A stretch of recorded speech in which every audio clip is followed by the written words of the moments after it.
কাটো ভাই। হ্যাঁ হ্যাঁ, বেশি হবে না, 700 গ্রামই হবে। তো বন্ধুরা দেখো, এখান থেকে একটা টুকরো বের করা হচ্ছে 700 গ্রাম। প্লেটটা দাও, দেখো। হ্যাঁ, 750 গ্রাম। ভাই হাতের মাপও সেই, তাই না ভাই? হ্যাঁ, পিস করে দাও, সুন্দর করে মাছটা পিস করে দাও। কত দাম হলো, কত এইটুকের? 6-7-42, 420 টাকা, 400 টাকা দাও। দাও বন্ধুরা, এই যে আরো মাছ পিস করছে। এই কি কালার, আর মাছটা কালারটা দেখে মনটা ভরে গেল নাকি ভাই? কালার কাঁচা হলো। তিনটে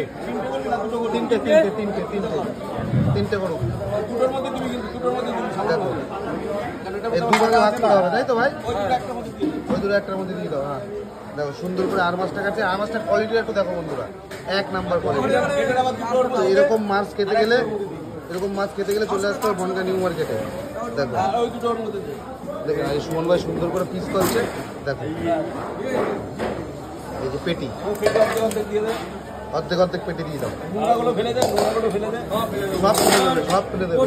আর মাছের কালারটা খুবই সুন্দর ভাই, জানো তো? এটা অরিজিনাল দেশি তো নাকি? সব দেশি মাছ। দেখো, আর ওইদিকে আছে অনেক মাছ আছে, এদিকে চিংড়ি আছে। দেখো, আর সুমন ভাই আমাদের বনগাঁ নিউ মার্কেটে সবচেয়ে বড় মাছ কাটে। দেখেন,